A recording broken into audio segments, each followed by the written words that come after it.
Papel pa lang nilagay ko sa'yo, ha? Papel pa lang, ha? Papel pa lang, ha? Sige.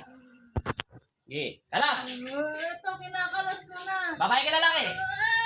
Babae, babae. Bata matanda? Matanda na. Sige. Ilang taon ka na, ate? 60. 60 years old ka na. Papel pa lang nilagay ko sa'yo, ha? Papel pa lang, ha? Patay ka sa akin. Uli na kita. Dampot na dampot kita. Papel pa lang, ha? Ubusin mo lahat. Ito, kinakalas ko na. Sige. Aray ko, Kalasin mo. aray ko, masakit. Dito lahat Aray ang ko, targa. masakit. Sige. Bakit kinukulang mo tong taong ito? Anong kasalanan to? Ay, inggit. Nainggit ka sa kanya. Sige, kalasin mo. Kailan mo pa ito kinukulang? 60 years old. Babae ka, lalaki. Matagal na. Matagal na. Kalas. Babae. Sige, kalas. 60 years old ka. Nasaan ka ngayon? O sa bahay. Sige, sino kasama mo? Mga anak ko. Sige, ilan anak mo? Ilan? Tatlo. Ilan taon yung babae mo? Babae, lalaki anak mo? Lalaki, panganay. Lalaki panganay. Sige, kalas na kalas. Sige, papel pa lang yung ginagamit sa'yo. Huwag mo pa kalaman yung katawan niya. Pipilipitin kita. Huwag mo pa kalaman. Sige. Tanggalin mo. Papel pa lang ang ginamit ko sa'yo, ha? Papalitan ko to. Maniwala ka sa akin. Painitin kipatan ng gusto. Kalas! Nanalas ko na. May tanong ako sa'yo. Bakit anong kinagagalit mo kay Rosalia? Ha? Wala lang, naiingit lang ako sa kanya at yung mga anak niya, yung matitino. Matitino. Ngayon, nasa bahay ka. Anong ginagawa mo sa bahay? Nagbubungkal ng lupa. Nagbubungkal ka ng lupa. Bakit ililibing ka ba ron? Nagtatanim ako. Nang ano? Talong, kamatis. O, sige. Ikaw ang nagdarasal dito, ikaw yung mangkukulam. Pinadasalan ko lang. Sige. Sino nagdasal? Babae, lalaki? Babae. Babae. Sige, babae ang dasal. Magkano inano mo? Kaibigan mo yung magdarasal o ano? Kaibigan ko. Taga saan yung nagdarasal mo?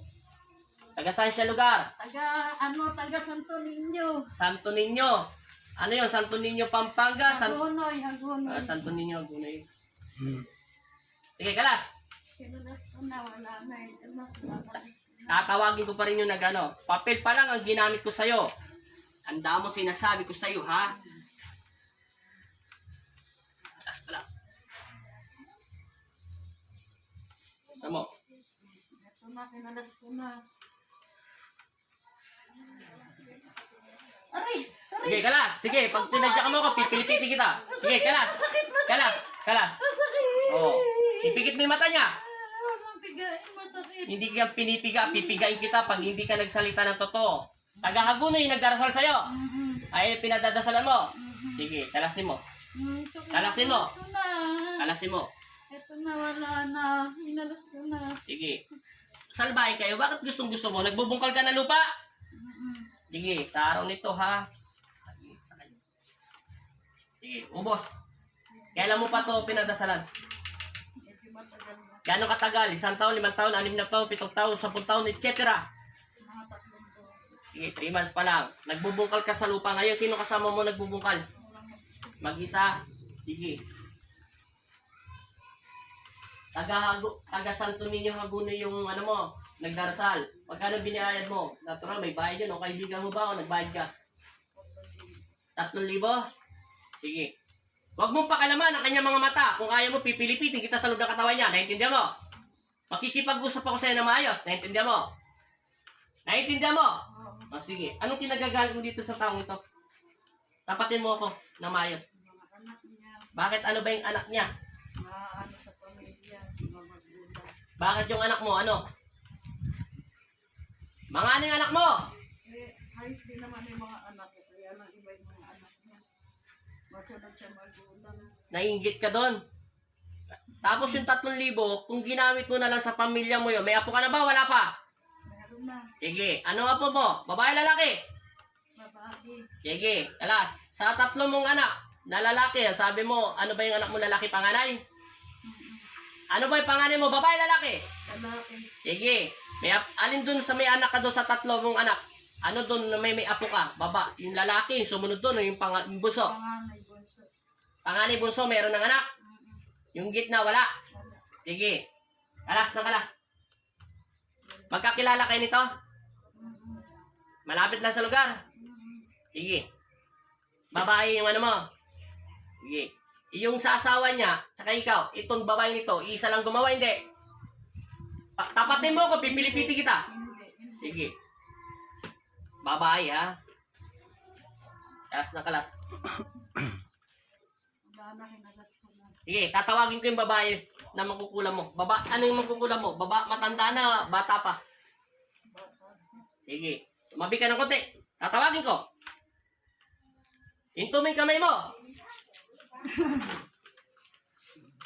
Tatawagin ko, hinto mo yung kamay mo. Pipilipitin kita dyan sa loob ng katawan niya. Maniwala ka sa akin, totoduhan ko na to. Sa pangalan ng Ama at ng Anak at Espiritu Santo, Amen. Tinatawag ko sa espiritual ng Panginoon Kristo.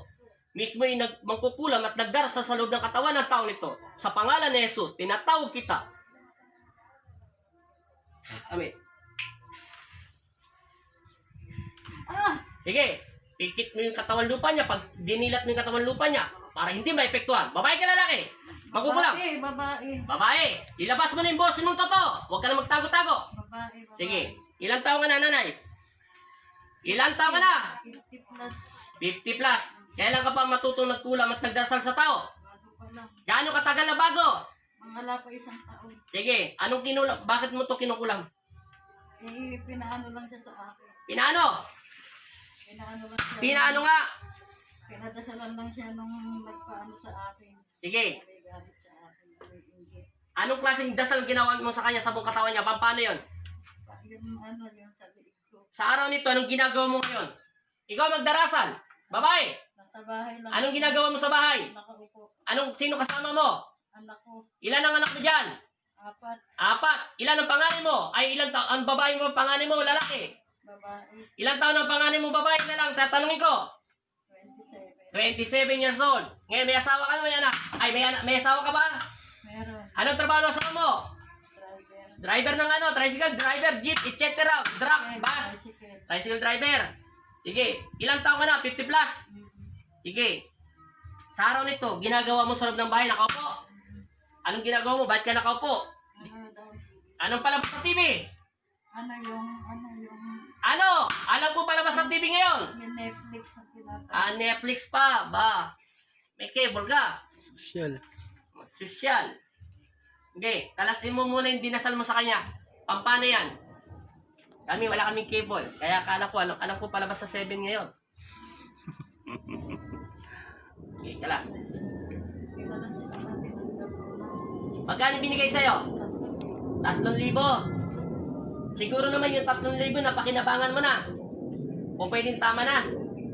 Oo, nasabayan ko ba siya ngayon lang. Ngayon na. Kailangan gagaling na yung nasa leg niya, ha? Siguraduhin mo, ha? Tanggalin mo muna. Papel pa lang ang ginagamit ko sa'yo. Tandaan mo, pipilipitin na kita pag nilagyan kita ng stick. Maniwala ka sa akin. Sige. Ubusin mo. Taga saan ka? Santo Niño ano? Agunay, Bulacan. Sige. Ikaw mangkukulam, taga doon ka. Saan mo naman natutunan to? Bisaya ka ba? Tagalog, Kapampangan, etc. Hindi ko alam. Ikaw ang sasagot sa tanong ko. Ano ka ba? Taga lumaki ka ng Bulacan? O ano? Anong taga Bulacan ka asawa mo? Sige. Paano mo naman natutunan magdasal ng ganito? Sino nagturo sa'yo? Babae, lalaki? Babae. Ano yung babae? Kamag-anak nino? Nakamag-anak mo, babae? Kamag-anak na asawa mo? Kamag-anak mo talaga? Kanino? Sa tatay? Sa nanay? Sa nanay. Taga saan naman yung kamag-anak mo nagturo sa'yo? Tagaroon lang din. Taga doon. Buhay pa, patay? Taga doon. Kailan kanya tinuruan? Ang mga diyo bata-bata pa ako. O, di ibig sabihin, matagal ka na rin nagdarasal. Anong Mga tagdas? isang taon na. Mag-isang taon na. Sige, mag-isang taon na rin. Sige. Wala na tinanggal ko na. Yung pagtuturo sa'yo pagdarasal, bakit mo daw gusto matutunan? Ano pagkasabi niya? Siguro naman, tinuruan ka kahit bigyan mo kami ng konting detalye. Hindi ko alam eh. Paano nga kanya naturuan? Basta tinuruan niya lang ako. Limbawa, kung may ganyan, para na magkapera ako. Ganyan. Para pagkaano. Tinanong mo ba sa kamag-anak mo, paano niya to natutunan? Kung sino may turo, siyempre kamag-anak mo, marami kang tanong bago mo tinanggap. Hindi ko natutunan yun eh. Basta inano lang niya sa akin. Wala ba siyang pinigay na papel o etc. Basahin aklat, tera, hindi ko alam kung ano. Eh, wala. Basta tinuruan ka lang niya. Huwag mo na gagamitin yun. Opo, hindi na. Sige ha. 27 years old pa lang anak mong babae. 4 ang anak mo. Tinanggal ko na po. Wala. Lahat. Kailan gagaling? Ngayon na po, magaling na po siya ngayon. Siguraduhin mo lang ha. Wala na po, magaling na po siya ngayon. patawarin ka ng aking ama sa iyong ginagawang kasalanan at humingi ka ng katawaran sa aking ama at ganon din sa taong ginagawa mo na. Intindihan mo na? Tama na ha? Naka 3,000 ka na. Siguro naman yung 3,000 na pamilya mo na. Ang tanong ko, nabusog mo ba yung pamilya mo sa pinakain mo? Nabusog siya? Yung pamilya mo doon sa 3,000 ginawa mo? Gaano siya nabusog? Anong binili mo sa 3,000? Bigas ulam. Yung matitira, anong ginawa mo? Binayad mo sa tubig at kuryente. Ang tanong ko, nasiyahan ba ang aking ama sa ginawa mo dahil yun ay mali? O di ba hindi? Ang tanong ko, nabusog ba kaya yung pamilya mong anak? Sa tingin mo lang. Sa Panginoon, hindi nabusog. Masaya ba kayo sa ginagawa mo? Hindi ka nagiging patas. Ngayon ang gamitin mo yan. Naturuan ka yan. Alisin mo na yan. Manalangin ka sa aking ama na si Kristo. Nabigyan ng trabaho at maayos ang asawa mo dahil nagtatricycle lang to. Naintindihan mo na? Sa araw nito, nasaan ang asawa mo? Namamasada siya. O kahit papano, namamasada. Kita mong asawa nito, hindi namamasada. Tapos ang asawa mo, namamasada. Naintindihan mo? Okay na po, natanggal ko na po. O magkano kinikita ng asawa mo? Sa araw? Lang po. 200 pesos lang. Mahirap po kasi biyahe ngayon eh. Alam ko naman yon. Kahit pa paano, mayroon pa rin kayo pinagkikitaan at kinakain at hindi pa rin kayo pinapabayaan ng Panginoon Kristo. Naintindihan mo na? Ikaw, ano naman trabaho mo? Habang buhay, hindi ka nagtrabaho? Ano naman pinag-extrahan mo? Labandera.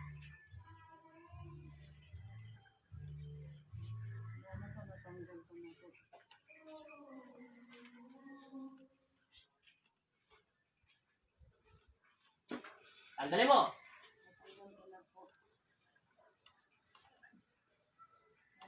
Magaling na po siya ngayon. Tanda mo, itong taong sinasaktan nyo kahit kailan hindi pa to naglalabandera. Naintindihan mo?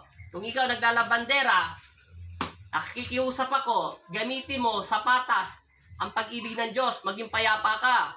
Masiyahan tayo kung anong binibigay ng Panginoon Kristo. Naintindihan mo? Hindi ka ba nagiging masaya yung pamilya mo na napapakain mo sa hirap at ginhawa o sa pinagpaguran yung mag-asawa na walang kapalit at wala kang tinatapakan na tao? Alalahanin mong hindi nabusog ang iyong pamilya dahil yung ginamit mong pera ay pagkukulam at pagdarasal sa mga tao na wala namang kasalanan sa iyo. Naintindihan mo? Tumatanggap kayo ng pera. Okay lang kung nagbigay sila ng pera sa iyo kahit magkano, tanggapin mo dahil yun ay bukal sa puso nila. Pero kung yun naman ay kapalit na kabayaran para gumawa ka ng pagkakasama, hindi kinalulugod ng aking ama yung ginagawa mong pagkakamali. Huwag sanang dumapo yung mga sakit yung sa anak mo. Naintindihan mo na? Kung gusto lang kita saktan, kanina pa kita sinasaktan. Tingnan mo ha, Netflix pa ang pinapanood mo. Patawad po ako sa taong nagawa ko ng ganito. Patawad. Ngayon, marunong ka na humingi ng tawad sa tao niyan. Unang-unang humingi ka ng tawad sa aking ama. Naintindihan mo? Patawarin niyo po ako, Panginoon Jesus, bigyan na po ito. Ulitin po nila. Maawa ka, may anak mo, babae. Naintindihan mo? Ilang taon na yung bunso mo? 4 ang anak mo eh. Ano po, 16 16. years old. Babae din siya, lalaki. Babae po. Babae. Wala na po siya, magaling na po. Hanggang wala pa ako sinasabi.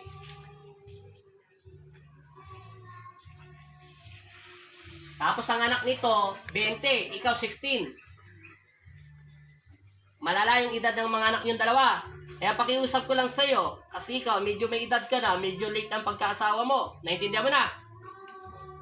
Pakiusap ko ha, ang bunsong anak nito ay 20, ang bunso mo 16. Sige, kalas na kalas. Wala na po. Wala na. po. Huwag mo nang ulitin to. Huwag ka na mangungulam at magdarasal sa tao. Tigilan mo na yan. Kung manalangin lang kayo sa aking ama, hindi mo alam kung anong dilubyo mangyayari. Ang asawa mo araw-araw nagmamasada ng tricycle. Mamaya, madisgrasya siya. O wag naman sana, wag naman Panginoon Kristo. O kaya, may mangyaring masama sa kanya, wag mo sisisihin ang aking ama. Inukuha lang ni Satanas ang kabayaran na hiningi mo sa kanya, naintindihan mo? Pero ang pag-ibig ng Diyos at kapayapaan ay walang hanggan, naintindihan mo? Ikikitaan niya pa ang inasa mo. Kung doon mo pinagdarasal ang tinuto ng isip at puso mo, para sa pamilya mo at para sa anak mo, para sa apo mo pag kayo namatay na, naintindihan mo? Ituro mo yung magandang asal at pangangaran at tamang pag-aayos. At matuto silang tumawag sa Panginoon Kristo. At matuto din sila magpakumbaba at magpatawad. Para maging maayos ang buhay nyo. Para yung asawa mo, kahit nagtatricycle. Ilang taon na asawa mo? Ano lang po siguro na edad. Yung asawa mo, ilang taon na? Mas may edad po yung asawa ko. Sige. 50 plus na. Opo. Sige. Wala na po, tanggap na po. Itubing kamay niya. Ibaba mo yung kamay niya. Ngayon ito, makinig ka sa akin, babae, na nagpapadasal. Naintindihan mo? Opo, opo. Magsitahimik na kayong dalawa, naintindihan nyo? Alam kong naririnig nyo ako. Alam kong naririnig nyo ako, naintindihan nyo? Opo, opo. Ha? Ang bibilis nyo mag-opo-opo. Pakiusap ko lang, naintindihan nyo? Tigilan mo na to, ha? Tigilan mo na yung pagdadasal, pag-iingit mo sa kapwa mo, naintindihan mo na? Manahimik ka na. Makontento ka. Dahil sa panahon nito, may nakakain ka. Yung ibang tao, walang nakakain. Kahit papano, nagbubungkal ka sa araw nito ng lupa. At nagtatanim ka. Ano tinatanim mo? Kamatis po ito ang tanong. Kamatis at talong. Sa panahon ngayon, mahal ang kamatis at talong. Ibig sabihin, kahit papano, may biyaya pa rin na binibigay ang aking ama. Hindi ka pa rin nagugutom. Ikaw nagtatanim ng kamatis at talong. Nasaan ang asawa mo ngayon?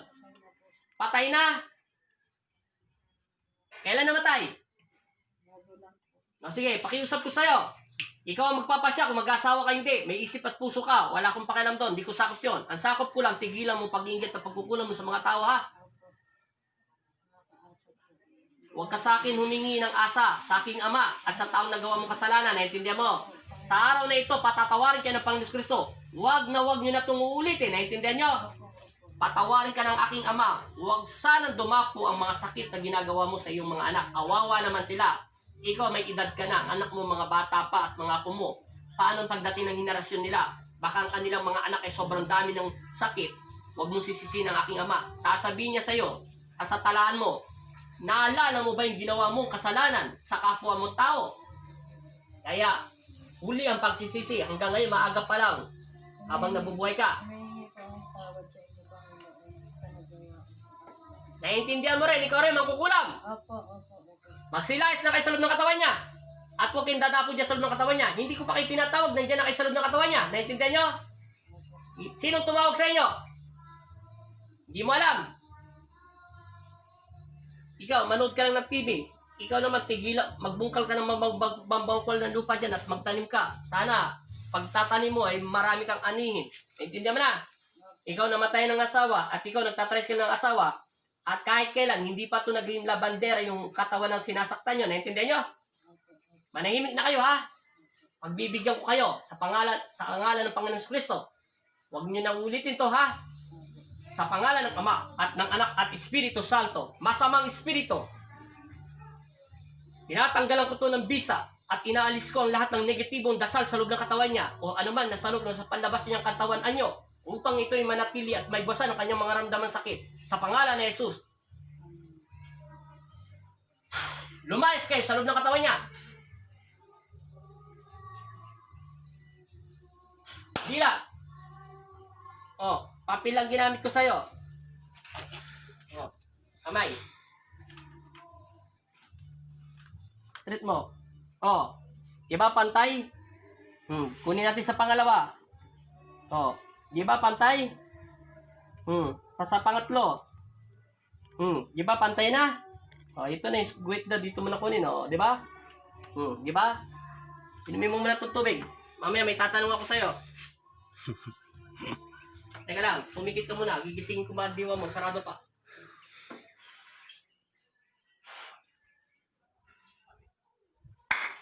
Okay, Dila, inom tubig.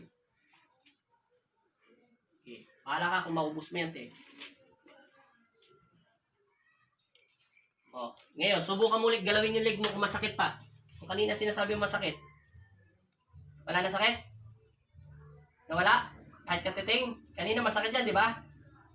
Sundutin mo, ng kamay mo, yung gano'n mo. Masakit pa? Labandera ka ba? Naglaba ka na? Naglabandera ka na? Hindi ka pa nagtatrabaho ng gano'n? Diba sinabi mo labandera ka? Hindi ka naglalaba? Sino naglalaba? Asawa mo? Ano pakiramdam mo? Anong nasa diwa mo? Bakit iba-iba ang dami mong boses? Meron ba nagdidikda sa utak mo? Ano? Tetera. Anong wala, te? Tumingin ka sa akin. Anong wala? Wala naman po, yung ano lang. Parang may bumubulong lang sa May bumubulong sa tenga mo, sa kaliwete mo, sa mata. Ay, sa kanang kaliwa. kanan. Ano sabi sa'yo? Yung mga pangalan nila? Kasi nauna kasi takot niya kanina eh.